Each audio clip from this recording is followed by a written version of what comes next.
Hello guys, welcome to my YouTube channel journey of NEET with Nishant. तो आइए शुरू करते हैं cell the unit of life में इंडोप्लाज्मिक रेटिकुलम।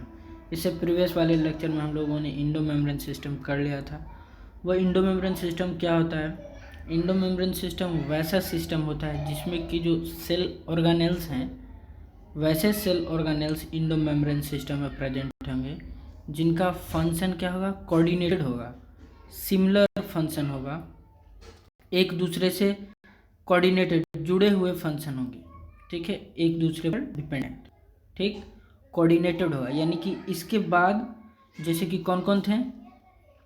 ईआर था, गोल्जी था, ठीक था, लाइसोसोम्स था और वैक्यूल्स थे। तो आपस में एक दूसरे से कनेक्टेड होंगे, इंटर कनेक्टेड होंगे और क्या चाहिए होंगे? कोऑर्डिनेटेड फंक्शन इनका होगा। ठीक है, और कौन कौन नहीं थे इंडो मेम्ब्रेन सिस्टम का पार्ट? तो माइटोकॉन्ड्रिया, क्लोरोप्लास्ट और पेरोक्सिसोम्स।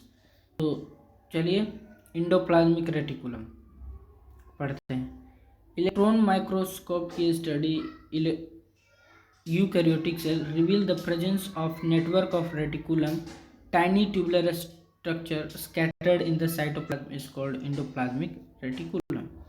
क्या किया? इलेक्ट्रॉन माइक्रोस्कोप की स्टडी हुआ ना, तो बहुत सारे खोज देखो। सेल मेम्ब्रेन में भी इलेक्ट्रॉन माइक्रोस्कोप का कितना योगदान था।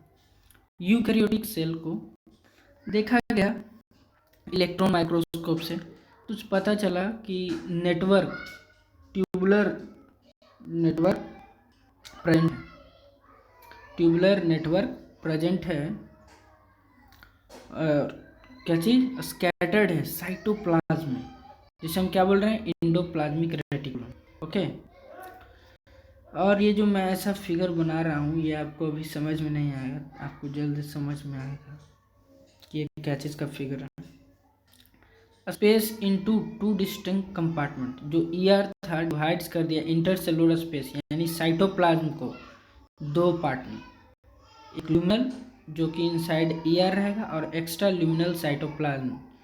देखो जैसे ये सेल है, ठीक, ये जो सेल है ना, ये जो सेल है इसके अंदर मान लीजिए ये इंडोप्लाज्मिक रेटिकुलम, तो इसके अंदर हो गया साइटोप्लाज्म और एक बाहर, तो एक्स्ट्रा ल्यूमिनल और इनर ल्यूमिनल भी कह सकते हैं या ल्यूमिनल सिर्फ कह सकते हैं। ठीक है, और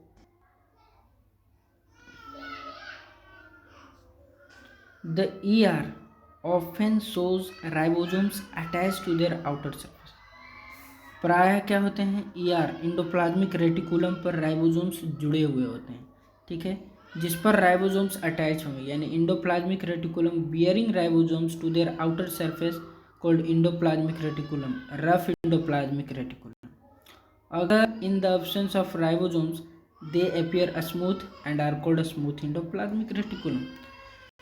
अगर राइबोसोम्स नहीं है अटैच तो वो क्या होंगे? स्मूथ इंडोप्लाज्मिक रेटिकुलम होंगे। इसका क्या मतलब हुआ कि रफ इंडोप्लाज्मिक रेटिकुलम ही स्मूथ इंडोप्लाज्मिक रेटिकुलम बना रहा है, क्योंकि जिसमें नहीं होगा, अगर वही स्मूथ इंडोप्लाज्मिक रेटिकुलम फिर राइबोसोम्स लग गया तो वो क्या हो जाएगा? Rough endoplasmic reticulum. तो यानी किसी में नहीं लगा हुआ होता है राइबोसोम्स, जिसे हम क्या बोल रहे हैं? Smooth endoplasmic reticulum. ठीक है, endoplasmic reticulum single cell organelles है, ठीक, और ये किस चीज़ में पाया जाएगा? सिर्फ यूकैरियोटिक सेल में, और एब्सेंट रहेगा प्रोकैरियोटिक, और किस चीज़ में एब्सेंट रहेगा? आरबीसी में। ठीक, चलिए आगे बढ़ते हैं और आरईआर यानी रफ इंडोप्लाज्मिक रेटिकुलम का फंक्शन और स्मूथ इंडोप्लाज्मिक रेटिकुलम का फंक्शन पढ़ते हैं। Rough endoplasmic reticulum is frequently observed in the cells actively involved in the protein synthesis and secretion. Rough endoplasmic reticulum का मेनली काम है प्रोटीन बनाना और सिक्रेशन करना, ठीक है, कोई चीज़ को निकालना, सिक्रीट करना, प्रोटीन सिंथेसिस में ज़्यादा इन्वॉल्व होता है। ठीक है, दे आर एक्सटेंसिव, ये एक्सटेंसिव होता है बाहर की ओर and continuous with the outer membrane of the nucleus. देखिए ये आउटर मेम्ब्रेन है न्यूक्लियस, इससे क्या होता है? कंटिन्यूअस होता है आउटर मेम्ब्रेन है, इससे कंटिन्यूअस होता है। ठीक, न्यूक्लियस जब हम पढ़ेंगे ना तो न्यूक्लियर इन्वेलप्स है, तो यही कह रहा है कि एक्सटेंसिव एंड कंटिन्यूअस है outer membrane of the nucleus. The smooth rough endoplasmic reticulum हो गया यह प्रोटीन सिंथेसिस में, और ACR को भी बनाया इसी ने। अब ये प्रोटीन बनाता है तो लाइसोसोम्स का एंजाइम भी बनाएगा, लाइसोसोम्स का एंजाइम बनाएगा। ठीक है, smooth endoplasmic reticulum is the major site for the synthesis of lipid. Lipid के लिए मेजर साइट है कौन सा? Smooth endoplasmic. एनिमल सेल्स में लिपिड लाइक ही steroidal hormone synthesised by ACR। Directly आ सकता है क्वेश्चंस में, डायरेक्ट स्ट्रेट फॉरवर्ड क्वेश्चंस। ठीक है, और ये देखिए फिगर भी बहुत इंपॉर्टेंट है, लेबलिंग के लिए आएगा। ये देखिए जहाँ जहाँ पे हमको दिया हुआ है एरो, सिर्फ वहाँ वहाँ से हमको याद करना है। डायरेक्ट न्यूक्लियस वहाँ देखना नहीं है, देख के, क्योंकि वो ब्लैक एंड वाइट में रहता है, तो आप अगर अच्छे से डायग्राम्स को अध्ययन करके जाएंगे तो आपको दिक्कत नहीं होगा। न्यूक्लियर पोर हो गया, और जिस पर क्या अटैच है राइबोसोम्स, उसे रफ एंडोप्लाज्मिक रेटिकुलम कह रहे हैं। और जिस पर राइबोसोम्स नहीं अटैच है उसे हम क्या बोल रहे हैं? Smooth endoplasmic reticulum. और ये राइबोसोम्स को शो कर रहा है। ठीक है, endoplasmic reticulum figure. I hope आपको समझ में आया होगा।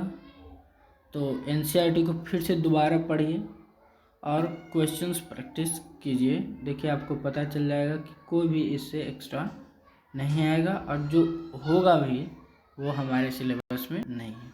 तब तक के लिए NCERT पढ़ते रहें। All the very best.